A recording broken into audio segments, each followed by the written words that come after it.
Welcome to doctor Aparna homeopathy. मी doctor Aparna. तर आज आपण डिस्कस करणार आहोत जेवल्यानंतर लगेच झोप येते किंवा सुस्ती येते, पोट फुगल्यासारखं वाटतंय, त्याचबरोबर ऍसिडिटी झाली आहे आणि छातीत पोटात जळजळ होते. तर ह्यासाठी आपण काय केलं पाहिजे?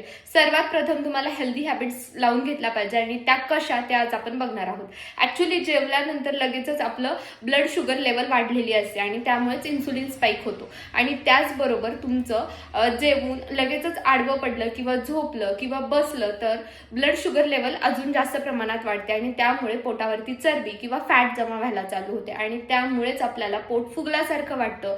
त्याचबरोबर ओव्हरवेट म्हणजेच जास्त प्रमाणात वजन वाढल्यासारखं वाटतं, चरबी वाढल्यासारखी वाटते, त्याचबरोबर झोप येते, कंटाळा येतो. ह्या सगळ्या गोष्टी होतात कारण की आपण जेवल्याबरोबर लगेचच आडवं होतो. तर ह्यासाठी तुम्ही काय केलं पाहिजे? जेवल्यानंतर निदान 5 मिनिट तरी रेस्ट करून लगेच तुम्ही वॉक घ्यायला पाहिजे. पोस्ट मील वॉक हा खूप इम्पॉर्टंट असतो आणि तो कसा घेतला पाहिजे? तर सर्वात प्रथम 5 मिनिटांनी वॉक चालू करायचा आहे.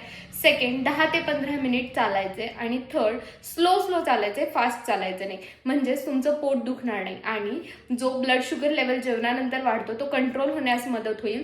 शुगर लगेचच रक्तात न मिसळता हळूहळू मिसळेल, त्यामुळे एकदमच स्पाइक होणार नाही. ह्या छोट्या छोट्या सवयी तुम्ही बदलल्या तर तुम्हाला नक्कीच हेल्दी राहायला मदत होईल. अशा छोट्या छोट्या टिप्ससाठी लाईक करा, फॉलो करा आणि शेअर करा. थँक्यू.